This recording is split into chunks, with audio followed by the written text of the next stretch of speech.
ونتوكل عليه ونعوذ بالله من شرور أنفسنا ومن سيئات أعمالنا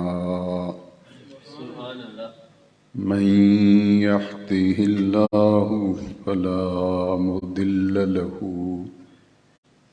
ومن يضلله فلا هادي له ونشهد أن لا إله إلا الله وحده لا شريك له ونشهد أن سيدنا ومولانا وملجأنا ومأوانا محمدا عبده ورسوله صلى الله تعالى عليه وعلى آله وأصحابه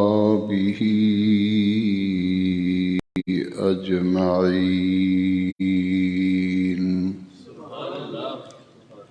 أما بعد فأعوذ بالله من الشيطان الرجيم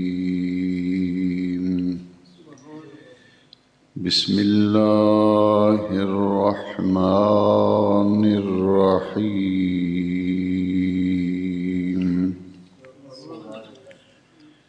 يا أيها الذين آمنوا اذكروا الله ذكرا كثيرا وسبحوه بكرة وأصيلا صدق الله مولانا العظيم إن الله وملائكته يصلون على النبي يا أيها الذين آمنوا صلوا عليه وسلموا تسليما الصلاة والسلام عليك يا سيدي يا رسول الله وعلى آلك وأصحابك يا سيدي يا خاتم النبيين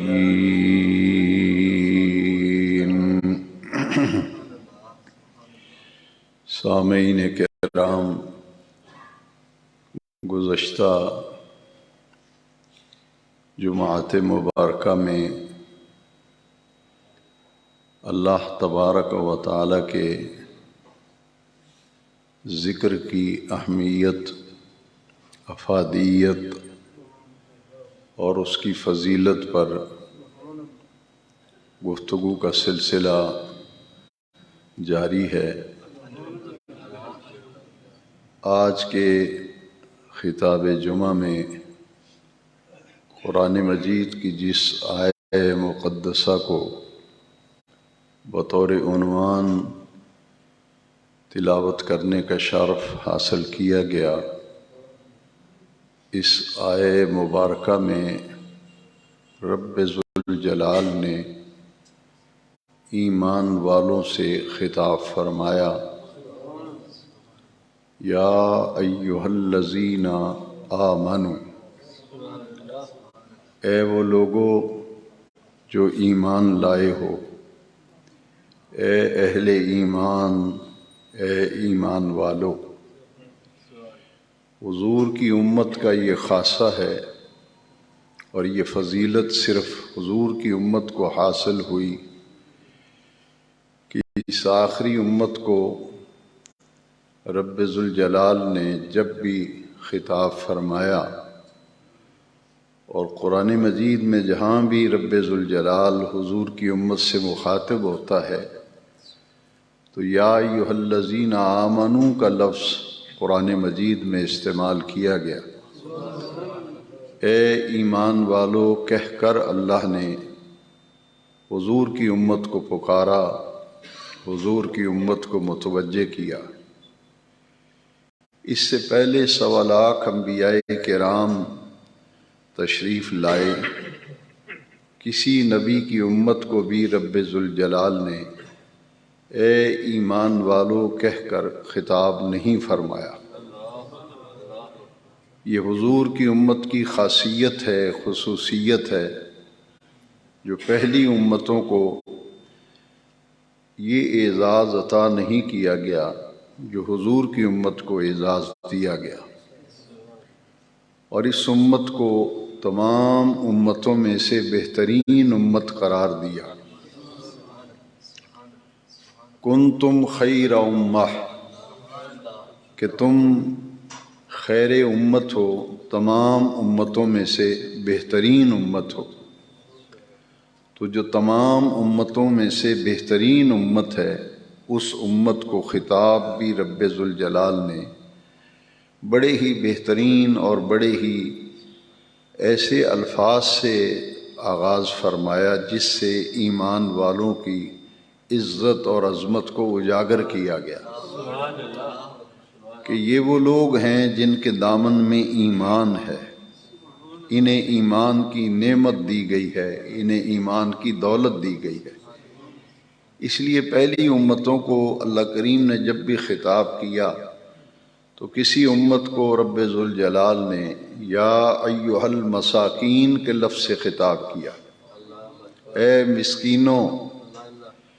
کسی نبی کی امت کو خطاب کیا تو یا ایھا الفقراء، اے فقیرو، اے مسکینوں، اے بھوکو۔ پہلی امتوں کو ان الفاظ سے خطاب کیا گیا، اور حضور کی امت کو جب بھی کوئی حکم دیا گیا، پورے قرآن مجید کا مطالعہ کریں تو رب ذوالجلال نے حضور کے غلاموں کو، حضور کی امت کو یا ایھا الذین آمنو کے لفظ سے خطاب فرمایا۔ اس سے معلوم یہ ہوا کہ ایمان بہت بڑی قوت ہے، بہت بڑی دولت ہے، بہت بڑا سرمایہ ہے جو اللہ کریم نے حضور کی امت کو عطا کیا۔ یا ایھا الذین آمنو کہہ کر خطاب کیا، اے ایمان والو۔ اس کے بعد جو حکم دیا گیا وہ کیا ہے؟ اذکروا اللہ، اپنے اللہ کا ذکر کیا کرو، اپنے اللہ کو یاد کیا کرو۔ ذکراً کثیرا، بہت زیادہ ذکر کرنا، بہت زیادہ یاد کرنا۔ اب اس آیت کریمہ کا معنی یہ ہوا کہ اے اہل ایمان، اپنے اللہ کو بہت زیادہ یاد کیا کرو اور کثرت سے اپنے رب کریم کا ذکر کیا کرو۔ فَسَبِّحُوهُ بُكْرَةً وَأَصِيلًا، ذکر الہی کا حکم دے کر پھر خاص 2 وقت بیان کیے گئے اس آیت کریمہ کے اندر، 2 اوقات بیان کیے گئے۔ ایک سورج نکلنے سے پہلے کا وقت اور ایک سورج غروب ہونے سے پہلے کا وقت، یعنی سورج نکلتے وقت اور سورج غروب ہوتے وقت، صبح اور شام 2 اوقات کا ذکر کیا گیا۔ ان 2 اوقات میں ایک خاص عمل کا حکم دیا گیا۔ وہ خاص عمل کیا ہے؟ اللہ کریم کی تسبیح۔ تسبیح سے مراد سبحان اللہ۔ فَسَبِّحُوهُ، اللہ کی پاکی بیان کیا کرو، تسبیح بیان کیا کرو۔ بُكْرَةً وَأَصِيلًا، صبح اور شام، سورج نکلتے وقت، سورج غروب ہوتے وقت، 2 وقتوں میں اللہ کی تسبیح بیان کیا کرو، یعنی اس وقت میں پڑھا کرو سبحان اللہ۔ اور دوسری آیت کریمہ میں صبح اور شام اللہ کی تسبیح بیان کرنے کا حکم دیا گیا، وہاں لفظ استعمال کیے گئے بالعشی والابقار، یعنی یہاں بھی یہی بیان کیا گیا کہ صبح بھی اللہ کی تسبیح اور شام بھی اللہ کی تسبیح۔ ایمان والوں سے ایک خاص خطاب ہے اس آیت کے اندر۔ ہماری زندگی پوری کی پوری غفلت میں گزر رہی ہے، ذرا توجہ کیجئے، صرف ترجمہ سن کر ایک کان سے سن کے دوسرے کان سے نکالنا مقصود نہیں، بلکہ اس میں ایک میں دعوت غور و فکر دینا چاہتا ہوں۔ وہ دعوت غور و فکر یہ ہے کہ 24 گھنٹوں کے اندر 2 وقت ایسے ہیں جس میں اللہ کا ذکر اتنا ضروری ہے کہ جس کا بے نیاز رب نے خود قرآن میں حکم دیا۔ یہاں 2 اوقات ذکر کیے گئے دونوں آیتوں میں، بالعشی والابقار، یہاں بھی صبح اور شام اللہ کا ذکر کرو، تسبیح بیان کرو، اور اس آیت میں بیان فرمایا گیا بکرتم و اصیلا، صبح بھی اللہ کی تسبیح بیان کرو، شام بھی اللہ کی تسبیح بیان کرو۔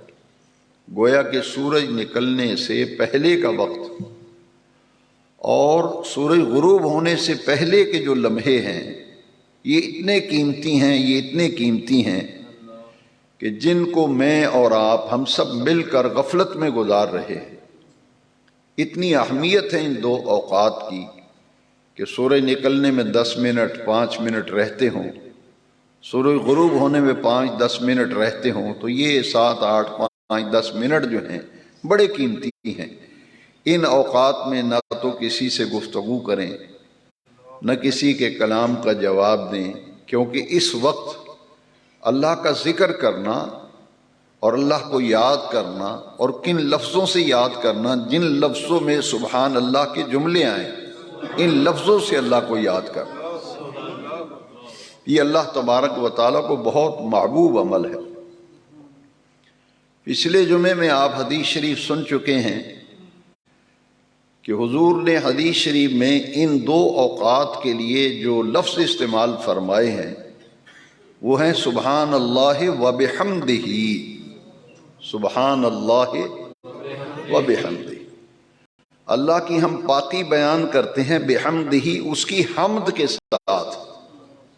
اللہ کی حمد کی بھی قرآن مجید میں تلقین کی گئی، بلکہ قرآن مجید کا آغاز ہی تو اللہ کی حمد سے ہے، الحمدللہ، ہر قسم کی خوبیاں، ہر قسم کے محامد محاسن اسی اللہ کے لیے ہیں جو تمام جہانوں کا پالنے والا ہے، رب العالمین ہے، اس کی ہم حمد بیان کرتے ہیں۔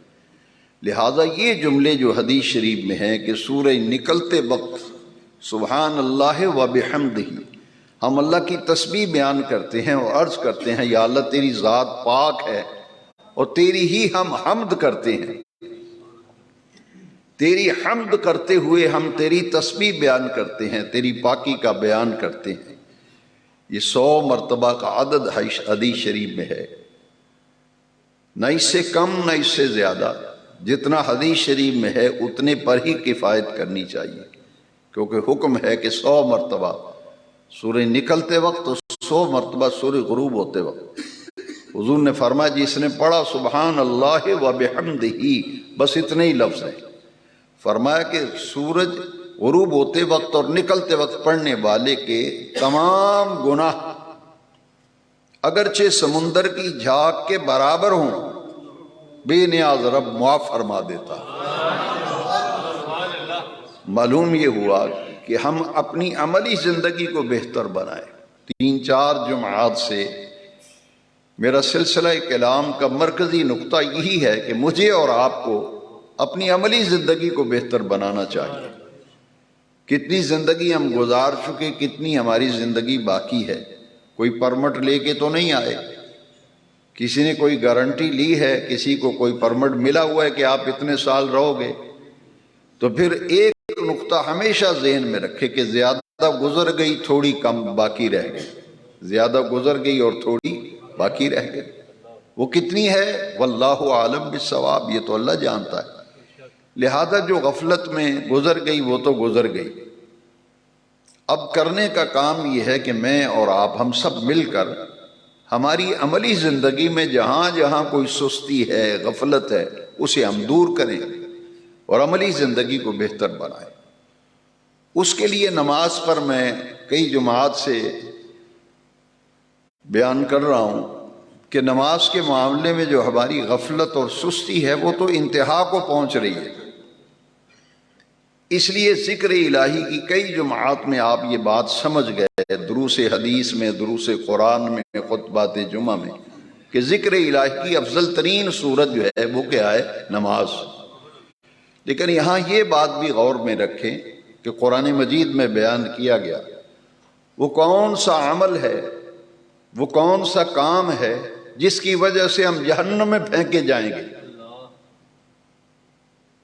قرآن مجید میں لکھا ہے، آیت کریمہ ہے قرآن مجید کہ جنتی لوگ جہنمیوں سے پوچھیں گے، جنتی لوگ جہنمیوں سے پوچھیں گے، ما سلککم فی سقر، قرآن کی آیت ہے کہ تمہیں کس چیز نے جہنم کی آگ میں پھینکوایا،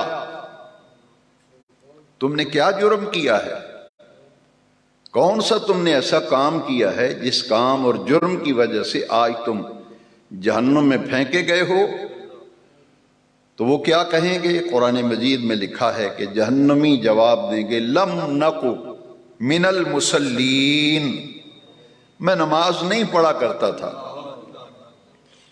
مفسرین کو ذرا پڑھیں نا، انہوں نے لکھا ہے کہ میں پختہ نمازی نہیں تھا، میں پختہ نمازی، کبھی پڑھ لی کبھی نہ پڑھی، اپنی من مرضی، حکم تو خدا کا ہے تو اپنی من مرضی کا اختیار کس نے دیا ہے؟ اس لیے وہ عمل جس کی وجہ سے جہنم میں ہم پھینکے جائیں گے وہ عمل ہے نماز نہ پڑھنا، یا نماز کے معاملے میں اتنا سست ہو جانا کہ پختہ نمازی نہ ہونا، یہ جہنم میں پھینکے جانے کا ذریعہ بنے گا۔ لم نکو من المصلین، میں نماز نہیں پڑھا کرتا تھا۔ ایک اور عمل ہے جس کی وجہ سے جہنم میں پھینکیں گے، وہ کیا ہے؟ لم نکو نطعم المساکین، کہ مسکین اور غریب لوگوں کو ہم کھانا نہیں کھلاتے تھے، جو محتاج تھے، ضرورت مند تھے، انہیں ہم کھانا نہیں کھلاتے تھے، جان کتراتے تھے، گریز کرتے تھے کہ اس کو کھانا نہ ہی کھلانا پڑے، خیرات نہ ہی کرنی پڑے۔ ایک تو اطعام المسکین، مسکین کو کھانا کھلانا، یہ اللہ کو بہت پسند ہے۔ وَيُطْعِمُونَ الطَّعَامَ عَلَىٰ حُبِّهِ مِسْكِينًا وَيَتِيمًا وَأَسِيرًا، کھانا جب کسی کو کھلایا جائے تو اللہ کی محبت میں کھلایا جائے، لہٰذا یہ اللہ تعالیٰ کو بڑا پسند عمل ہے، کسی بھوکے کو کھانا کھلانا، یہ اللہ کو بہت پسند ہے۔ اور کھانا کھلانا ہے وَيُطْعِمُونَ الطَّعَامَ عَلَىٰ حُبِّهِ، اللہ کی محبت میں کھانا کھلانا، مسکین کو، یتیم کو، قیدی کو، یعنی حاجت مند اور ضرورت مندوں کو اگر کھانے کی طلب و ضرورت ہے تو انہیں کھانا کھلانا۔ یہ دو عمل بیان اکٹھے کیے گئے، ان میں سے پہلا عمل جو ہے کہ لم نکو من المصلین، میں پختہ نمازی نہیں تھا۔ پھر حضور نے فرمایا کہ قیامت کے دن جب اعمال کا حساب و کتاب ہوگا، جس عمل سے حساب و کتاب شروع ہوگا وہ تو نماز کا عمل ہے۔ سب سے پہلے یہ نہیں پوچھا جائے گا محفلیں کراتے تھے نہیں کراتے تھے، ہاں اصلاح کرو اپنی، یہ نہیں پوچھا جائے گا کہ دیگے پکاتے تھے کہ نہیں پکاتے تھے، خیر یہ پوچھا جائے گا کہ تمہاری زندگی میں سب سے بڑا فرض نماز تھا، بتاؤ اس کی زندگی کی کتنی نمازیں بنتی ہیں، کتنی پڑھی ہیں، کتنی قضا کی ہیں، کتنی چھوڑی ہیں۔ یہ ساری چیزوں جو ہیں کہ پہلا سوال جو ہے وہ تو نماز کے بارے میں ہوگا۔ اور پھر یہ یاد رکھیے کہ ہمیں اپنی نمازوں کو ضائع ہونے سے بچانا چاہیے، نمازوں کو ضائع ہونے سے اور نمازوں کو فوت ہونے سے بچانا چاہیے۔ نماز فوت ہونے سے مراد کیا ہے؟ کہ جو نماز اپنے وقت پہ نہ پڑھی جائے، گزر جائے، وقت گزر گیا ہم نے پڑھی نہیں، وہ ہم نے نماز ضائع بھی کر دی، وہ ہماری نماز فوت بھی ہو گئی، کیونکہ وقت گزر گیا، ہم نے پڑھی نہیں نماز۔ میں نے کئی مرتبہ یہ عرض کیا ہے کہ اگر قضا ہو گئی ہے تو پھر شریعت میں اور دین میں یہ آسانی رکھی گئی ہے کہ جو قضا ہو گئی ہے اسے پڑھ لو، بعد میں اسے قضا کرو، لیکن معافی نہیں ہے نماز کی، معافی یہاں تک کہ اگر کھڑے ہو کے نہیں پڑھ سکتے بیٹھ کے پڑھ لو، بیٹھ کے نہیں پڑھ سکتے، بیماری میں بھی نماز کی چھٹی نہیں، بیماری میں بھی نماز کی چھٹی، ہاں رخصت ہے۔ اتنے بیمار و لاغر ہو گئے ہیں کھڑے ہو کے نہیں پڑھ سکتے، بیٹھ کے پڑھو۔ اتنے بیمار ہیں کہ بیٹھ کے نہیں پڑھ سکتے تو لیٹ کے پڑھو، لیٹ کے بھی بیماری نہیں پڑھنے دیتی تو اشارے سے پڑھ لو، اشارے سے پڑھو، معافی نہیں ہے۔ اس لیے یہ ایک ایسا عمل ہے جو مومن کی پہچان ہے، جو مومن کی پہچان ہے۔ اس لیے نمازوں کی طرف متوجہ ہونے کی ضرورت ہے، اپنی نمازوں کو ضائع ہونے سے بچائیں، نمازوں کو فوت ہونے سے بچائیں۔ یہاں 2-3 حدیثیں بڑی قابل توجہ ہیں، ان پر ذرا غور کیجیے۔ ایک تو یہ ذہن میں رکھیں کہ حضور نے جو یہ ارشاد فرمایا اس میں کتنی بڑی حکمتیں ہیں، کتنی حکمتیں ہیں۔ نبی کریم علیہ السلام نے فرمایا قرۃ عینی فی الصلاۃ، اور ایک حدیث میں جعلت قرۃ عینی فی الصلاۃ، معنی ایک ہی ہے کہ میری آنکھوں کی ٹھنڈک جو ہے بے نیاز رب نے نماز میں رکھی ہے۔ نماز حضور کی آنکھوں کی ٹھنڈک ہے۔ اور حضور جب بھی اذان کے لیے حضرت بلال سے فرماتے تھے تو حضور کے لفظ کیا ہوتے تھے؟ یہ نہیں ہوتا تھا کہ بلال کہاں ہے اسے کہیں اذان پڑھیں، یہ نہیں ہوتے تھے۔ کیا لفظ ہوتے تھے؟ میں اپنے تمام سامعین کو متوجہ کرتے ہوئے عرض کروں گا کہ ان لفظوں پہ ذرا غور کریں۔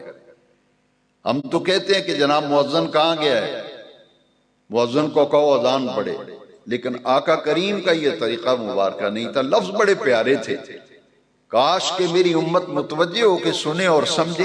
کتنے پیارے لفظ! حضور فرماتے تھے ارحنا ارحنا بالصلاۃ یا بلال،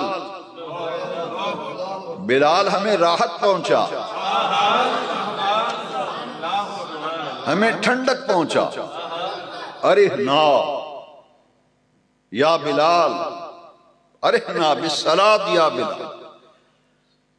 جب سرکار یہ فرماتے، یہاں اذان کے ظاہراً تو حکم نہیں ہے کہ اذان پڑھ، لفظ تو ہے ارحنا، ہمیں ٹھنڈک پہنچا، ہمیں راحت پہنچا، کس سے؟ بالصلاۃ، نماز سے۔ تو بلال سمجھ جاتے تھے کہ اذان کا حکم ہوا ہے، کیونکہ اذان ہوگی نماز ادا کی جائے گی، اور نماز بعد جماعت سے سرکار فرماتے ہیں مجھے راحت پہنچا۔ یعنی حضور کی آنکھوں کی ٹھنڈک بھی نماز میں ہے، حضور کی راحت بھی نماز میں ہے، حضور کی راحت بھی نماز میں ہے۔ تو نمازوں کو ضائع ہونے سے ہمیں بچانا چاہیے۔ بس ایک عادت بنا لیں کہ جب وقت شروع ہو گیا ہے، اذان ہو گئی ہے، بس طبیعت میں یہ بات لائیں، اپنے مزاج میں شامل کریں، ساری مصروفیات ترک، سارے کام چھوڑ چھاڑ کے پھر نماز کی ادائیگی کریں۔ اور جو لوگ کہتے ہیں کہ صبح کو میں رات کو لیٹ سویا تھا صبح، تو بزرگوں نے لکھا ہے کہ آسان طریقہ یہ ہے کہ بھئی اٹھو، پڑھو اور پڑھ کے سو جاؤ، پڑھ کے فجر پڑھ کے پھر سو جاؤ۔ میں جتنی دفعہ بھی میں نے بیان کیا، میں نے پیر جماعت علی شاہ صاحب کے حوالے سے بیان کیا، لیکن میں پرسوں رات کو مطالعہ کر رہا تھا، بڑا پیارا وقت تھا 2 بجے کا، مجھے بڑا سکون ملا کہ میں پیر جماعت علی شاہ صاحب کے اقوال میں یہ پڑھا تھا، انہی کے ریفرنس سے بیان کرتا تھا۔ لیکن جب میں نے یہ حدیث شریف پڑھی طبرانی میں تو بڑا لطف آیا کہ یہ تو حضور کی حدیث ہے، بیان پیر جماعت علی شاہ صاحب امیر ملت نے کی ہے نا، لیکن ہے یہ حدیث اور طبرانی کے اندر ہے۔ صحابی کہتے ہیں نبی کریم علیہ السلام نے فرمایا رات کو ضرور اٹھ کر نفل پڑھا کرو، نماز پڑھا کرو رات کو اٹھ کر۔ فرمایا جتنا وقت بکری کا دودھ دوہنے میں نکالنے میں وقت لگتا ہے نا، اگرچہ اتنی دیر اٹھو لیکن رات کو ضرور اٹھا کرو۔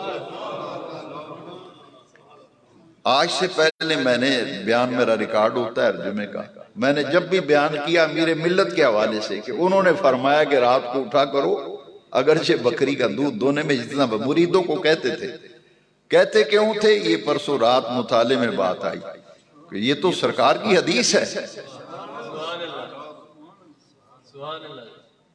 کہ رات کو اٹھو اگرچہ 2 نفل پڑھو، یہ نہیں کہ آپ کہ میں 100 رکعت رات کو پڑھے ہیں، میں نے 50 پڑھے ہیں، 2 بھی پڑھ لیں گے نا تو آپ کی تہجد ہو جائے گی۔ یہ رات کی نماز اللہ کو بڑی پیاری ہے۔ سورہ مزمل آپ پڑھیں نا، سورہ مزمل تو نازل ہی رات کی نماز کے لیے ہوئی، قم اللیل الا قلیلا، جس میں یا ایھا المزمل۔ اب یہ رات کا جاگنا اللہ کو بڑا پسند ہے، اور ہم جیسے جو کمزور بے عمل لوگ ہیں ان کے لیے تو آسانی ہو گئی اس حدیث کی جو میں کئی مرتبہ آپ کو سنا چکا ہوں۔ 2 راتیں نماز کی بڑی بھاری ہوتی ہیں، بڑی مشکل ہوتی ہیں پڑھنے میں، ایک عشاء کی فجر کی۔ تو حضور نے ان دونوں نمازوں کے متعلق فرما دیا تھا کہ عشاء کی نماز جماعت سے پڑھی، فجر کی جماعت سے پڑھی، رات بھر سویا رہے گا، لکھا جائے گا رات بھر عبادت کرتا رہا ہے۔ تو یہ رات کی عبادت اور رات کا جاگنا اللہ کو بہت پسند ہے۔ اللہ اس لیے جو سورج نکلنے کا وقت ہے اس سے پہلے فجر کی نماز، اور سورج غروب ہو جانے کے بعد پھر نماز مغرب کی نماز۔ فَسَبِّحُوهُ بُكْرَةً وَأَصِيلًا۔ اس آیت کریمہ پر عمل کرنے کے لیے پھر پابند ہو جائیں، فجر کی نماز با جماعت کے اور مغرب کی نماز با جماعت ہونے کے پابند ہو جائیں۔ جس آیت کو آج میں نے بیان جمعہ کے لیے بطور عنوان تلاوت کیا ہے، فَسَبِّحُوهُ بُكْرَةً وَأَصِيلًا۔ صبح بھی اللہ کی تسبیح بیان کرو، شام کو بھی اللہ کی تسبیح بیان کرو۔ وَارْكَعُوا مَعَ الرَّاكِعِينَ، جھکنے والوں کے ساتھ جھکو، رکوع کرنے والوں کے ساتھ رکوع کرو۔ یہ تو محراب کا معنی کیا ہے؟ آج کل تو محراب اسے کہتے ہیں نا جو آپ کے سامنے ہے، لیکن پہلے انبیاء کرام میں اور پہلی نبیوں کی قوموں میں جہاں ان کی امت نماز پڑھتی تھی، اس نماز جہاں پڑھتی تھی اسے کہتے تھے محراب۔ حضرت مریم کا ذکر ہے نا قرآن مجید، وہاں محراب میں وہ اللہ کی عبادت کر رہی، اس سے مراد یہ محراب نہیں ہے۔ جہاں بھی وہ نماز پڑھتے تھے اس جگہ کا نام کیا ہوتا تھا؟ محراب۔ وہ حجرہ ہو، وہ مقام ہو کوئی۔ تو محراب کا اگر معنی آپ کو میں سناؤں تو آپ تو میری طرف دیکھیں کہ حیران ہو گئے۔ محراب یہ حرب سے ہے، حرب کہتے ہیں جنگ کو، حرب کہتے ہیں، اور محراب کہتے ہیں اس میں ظرف ہے، جنگ کرنے کی جگہ، جنگ کرنے کی۔ یہ محراب اس لیے اسے کہتے ہیں، پہلے نبیوں کی امتیں جہاں بھی نماز پڑھتی تھی انہیں کیا کہتے تھے؟ محراب۔ نماز جہاں پڑھی جاتی تھی محراب، یعنی جنگ کرنے کی جگہ۔ کس سے جنگ کرنی ہے؟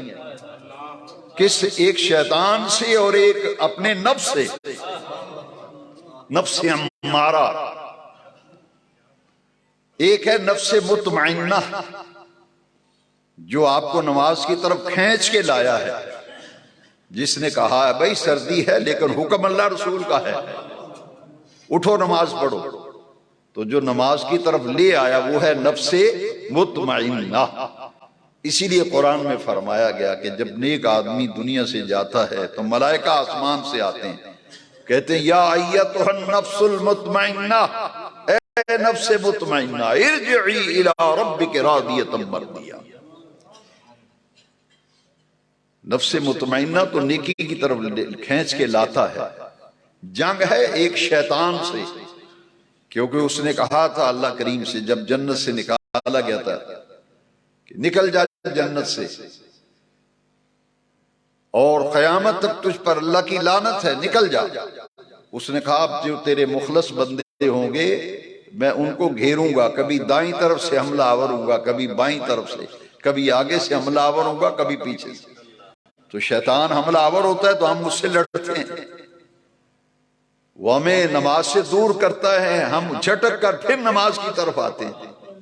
وہ کہتے ہیں نہیں سوئے رہو ابھی بڑا ٹائم ہے، ابھی اذان میں بڑا وقت ہے، اذان ہو جائے گی پھر تھپکیاں دے گا، کہے گا اذان ہی ہوئی ہے نا، ابھی نماز میں بڑا وقت ہے، تھوڑا سا اور آرام کر لو، تھوڑا سا اور۔ یہ جنگ ہے، اسی لیے محراب کا معنی ہے جنگ کرنے کی جگہ، اور یہ حرب سے ہے، حرب کہتے ہیں جنگ، شیطانی وسوسے اور شیطانی قوتوں سے جنگ، نفس سے جنگ۔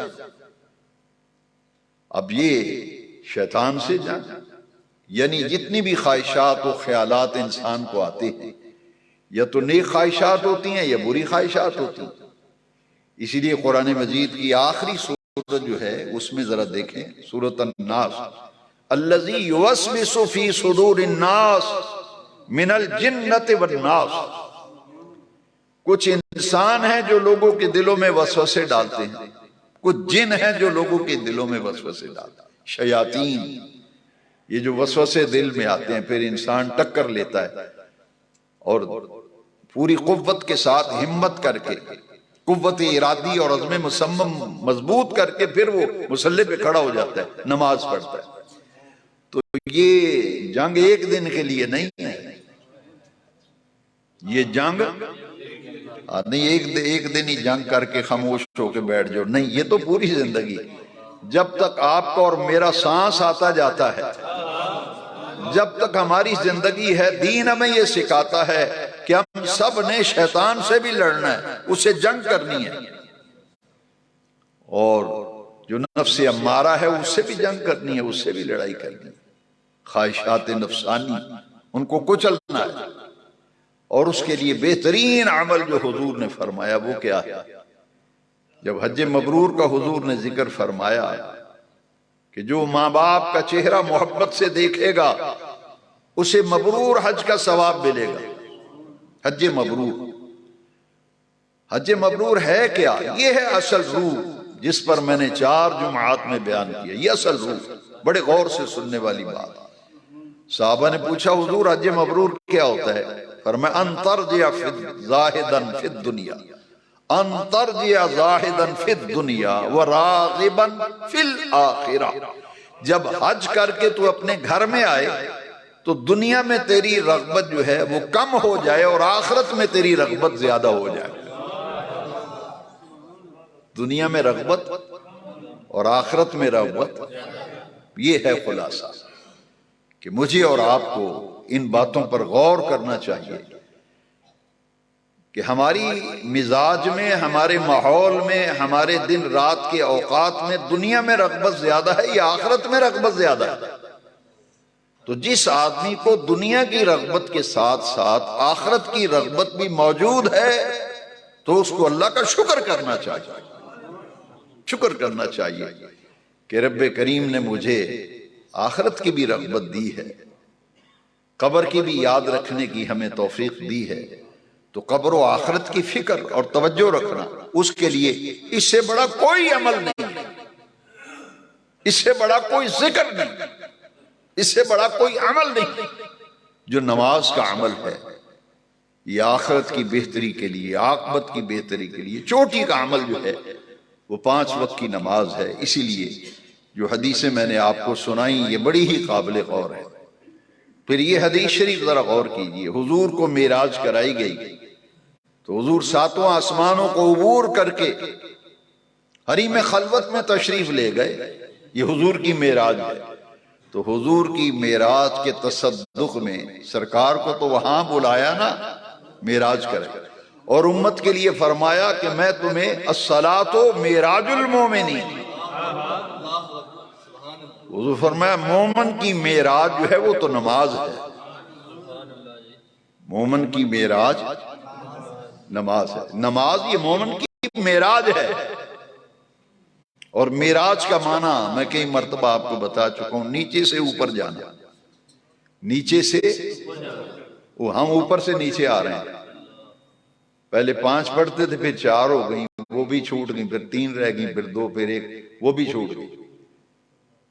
ہفتے کے بعد جمعہ پڑھنے آ جاتے تھے، اچھے بھلے لوگوں کے جمعے بھی چھوٹ رہے ہیں۔ تو وہی دین تو یہ کہتا ہے نیچے سے اوپر کو جاؤ، درجات طے کرو، جنگ کرو شیطان سے، نفسانی خواہشات سے۔ دین کے معاملے میں نیچے سے اوپر کی طرف جاؤ، نہ کہ اوپر سے نیچے کی طرف آؤ۔ اور پھر یہ لفظ قرآن مجید کے تو بڑے ہی پیارے ہیں، بڑے ہی پیارے ہیں۔ جب میں ان آیتوں میں، آیت کریمہ میں ان دو لفظوں کو پڑھتا ہوں تو اللہ کی قدرتوں کا نظارہ ہو جاتا ہے۔ فَاسْتَابِقُوا الْخَيْرَاتِ، فَاسْتَابِقُوا یہاں ہماری دوڑ لگی ہے دنیا کے لیے۔ کہتے اس نے مکان اتنا اچھا بنایا، میں اس سے بھی اچھا بناؤں گا۔ اس نے اپنی دکان کو اچھا بنایا، میں اپنی دکان کی اب مینجمنٹ کروں گا، اسے ڈیمالش کر کے میں اس کو نئے سرے سے اس سے بھی خوبصورت بناؤں گا، اس سے بھی مکان اچھا بناؤں گا۔ دوڑ لگی ہے نا دنیا کی۔ لیکن قرآن کیا کہتا ہے؟ فَاسْتَابِقُوا الْخَيْرَاتِ، مسابقت کہتے ہیں ایک دوسرے سے آگے بڑھنے کی کوشش، مقابلہ جسے کہتے ہیں۔ لیکن قرآن مجید میں اس کے لیے مقابلے کا لفظ نہیں، مسابقت کا لفظ آیا ہے۔ مسابقت کا معنی ہے ایک دوسرے سے سبقت لے جانا، سبقت لے جانا، ایک دوسرے سے آگے بڑھ جانا، ایک دوسرے سے۔ جب دوڑ لگتی ہے تو آدمی کوشش کرتا ہے میں اس سے آگے بڑھ جاؤں، میں اس سے آگے بڑھ جاؤں۔ دوڑ میں آگے بڑھے گا پھر ہی کامیاب ہوگا۔ تو قرآن کہتا ہے تمہاری دوڑ کس لیے ہونی چاہیے؟ خیرات کا معنی ہے نیکیوں، بھلائی اور نیکی کے کاموں میں ایک دوسرے سے آگے نکلنے کا جذبہ، ایک دوسرے سے آگے نکلنے کا جذبہ، نیکیوں میں ایک دوسرے سے آگے نکلنے کا جذبہ۔ تو فَاسْتَابِقُوا الْخَيْرَاتِ، یہ وہ پونجی ہے جو آخرت کی پونجی ہے۔ الدنیا مزرعۃ الآخرہ، دنیا آخرت کی کھیتی ہے، جو کچھ بیج بوئیں گے وہی قیامت کے دن کاٹیں گے۔ لہٰذا ہمیں پچھلے 4 جمعات کا اور آج کا مکمل خلاصہ یہی ہے کہ آؤ میں اور آپ کوشش کریں کہ ہماری دین میں رغبت زیادہ ہو، آخرت میں رغبت زیادہ ہو، دنیا میں رغبت ہماری کم ہو۔ بچے آپ کے جوان ہیں، تھوڑا تھوڑا بوجھ بچوں پہ ڈالو، اپنے آپ کو فارغ کرو۔ بچے جوان ہو گئے، کماتے ہیں، کھاتے ہیں، اب کچھ بڑھاپے کی طرف عمر بڑھتی ہے تو پھر آدمی کو سوچنا چاہیے، 40 سے اوپر جب چلا جائے تو پھر آگے کی فکر سوچنی چاہیے، کیا گارنٹی، کیا پرمٹ ہے۔ لہذا آخرت کی طلب اور آخرت کی رغبت، اس کے لیے نماز سے بہتر عمل آپ کو نہیں ملے گا۔ سب سے بہترین عمل جو ہے وہ نماز ہے، اور نماز ایک ایسا نور ہے، ایک ایسا نور ہے کہ 26ویں پارے میں فرمایا کہ نمازی آدمی جو ہے اس کے چہرے پر عبادت کا نور نظر آتا ہے۔ سیماہم فی وجوہہم من نثر السجود، یہ سجدے تمہارے ضائع نہیں جائیں گے، یہ رکوع ضائع نہیں جائیں گے۔ بے نیاز رب اس سجدے اور اس رکوع اور عبادت کا نور تمہارے چہروں پہ رکھے گا، تمہارے چہروں پہ رکھے گا۔ دیکھنے والے کہیں گے یار اس آدمی کا چہرہ بڑا نورانی ہوتا جا رہا ہے، وہ تو عبادت کا نور ہے۔ آئیے دعا کرتے ہیں اللہ تعالیٰ مجھے اور آپ کو نیکیوں میں ایک دوسرے سے آگے بڑھنے کی اللہ کریم توفیق دے۔ وآخر